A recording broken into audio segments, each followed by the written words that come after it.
Hi, I am Super and you are watching this video because you want to know something interesting about the movie Downfall, which was made in 2004. The movie shows the last days of the Hitler's German. Sit back and relax. It's the next episode of Film Focus, a series about the most interesting behind the scenes of movies and TV shows. The Downfall was made in a German-Austrian-Italian collaboration. The film was first seen by audience in Germany on September 16, 2004. The main character, Adolf Hitler, was played by Swiss actor Bruno Ganz. He prepared for the role of the Nazi dictator for 4 months.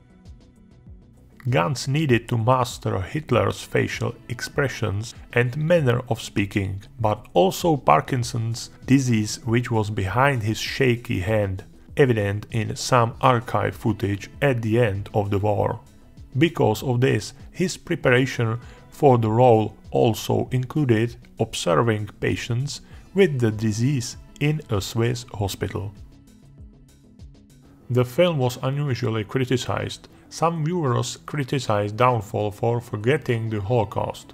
The film was also criticized because it was said that some of the characters were not negative enough, especially those around Hitler. However, the filmmakers said that Downfall focused on the person of Hitler and his last moments and the last moments of the Nazi Reich, not on describing all historical facts. Shortly after the film's premiere, Bruno Ganz stated that he did not want to play Hitler at first. He even literally told the Berliner Morgenpost that he did not want to spend his evenings in a hotel with Hitler. However, his attitude was reportedly changed by the Austrian film Der letzte Akt, or something like The Last Act, which was made in 1955 and describes Hitler's last days at the end of the war. This is going to sound unbelievable. If you look at the movie characters around Hitler, Hitler's bodyguard Rochus Misch actually outlived his movie character.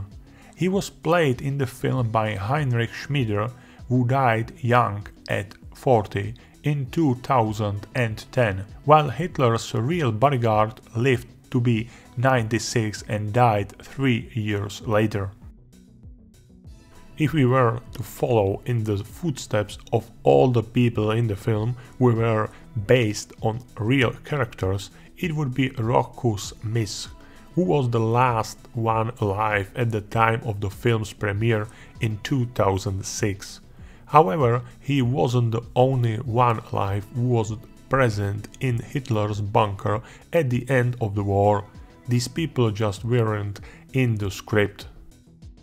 The Downfall is one of the films that benefit a lot from the theme of World War II and the figure of Adolf Hitler, but also from the great performance of actor Bruno Ganz. Still, everything was overtaken by YouTube.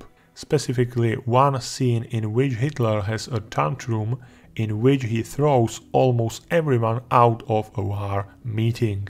This particular scene has been parodied countless times in dozens of languages and used in connection with all sorts of topics and events. Yet, even 15 years after the film was made, new parodies of the scene continue to be made. Some of them have even had several million views. The film tries to feel authentic. Somewhere the filmmakers have lost a lot of authenticity. For example, when after Hitler's death in the film, the Berlin radio broadcast that he committed suicide. In fact, the radio reported Hitler's death, saying that Hitler fought Bolshevism to his last breath and died for Germany. The following day, the German press reported Hitler's death in exactly the same spirit.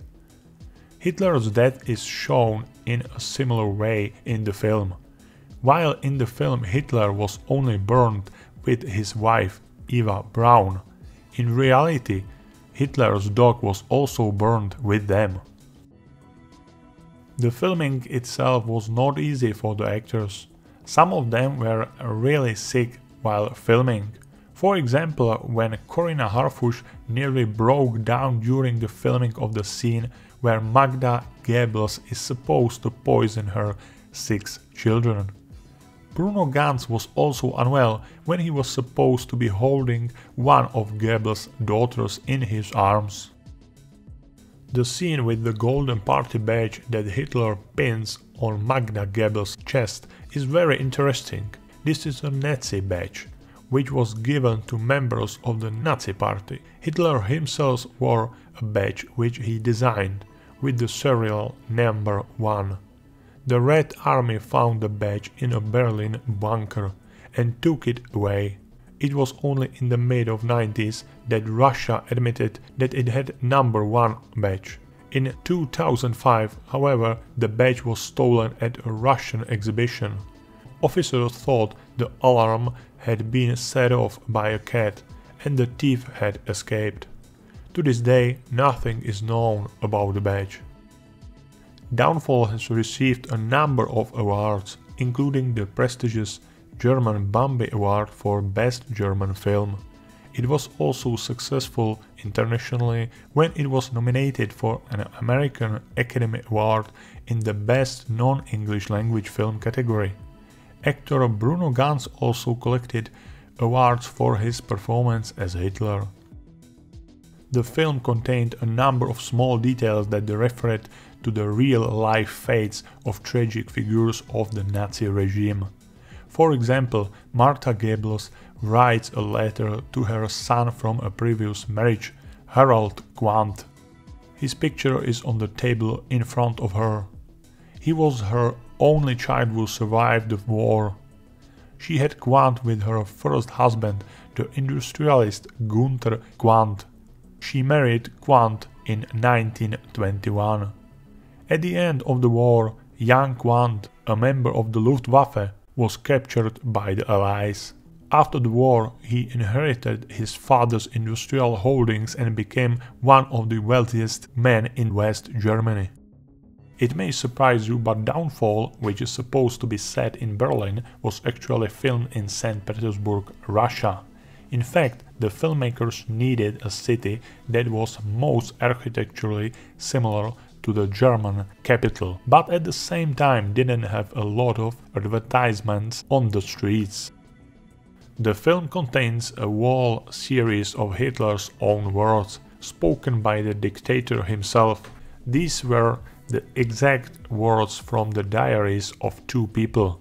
Specifically, they were the private notes of Hitler's secretary Traudl Junge and Hitler's architect Albert Speer. The Swiss actor Bruno Ganz, who played Hitler, wanted to capture the dictator's unconventional accent as faithfully as possible. However, he did not use Hitler's much-used public speeches, but a much more personal speech, which was a recording of Hitler's voice at a birthday party. And that's all, the Downfall trivia is over. I hope you enjoyed the video. If you did, hit the like button or hit the subscribe button. Bye and see you next time.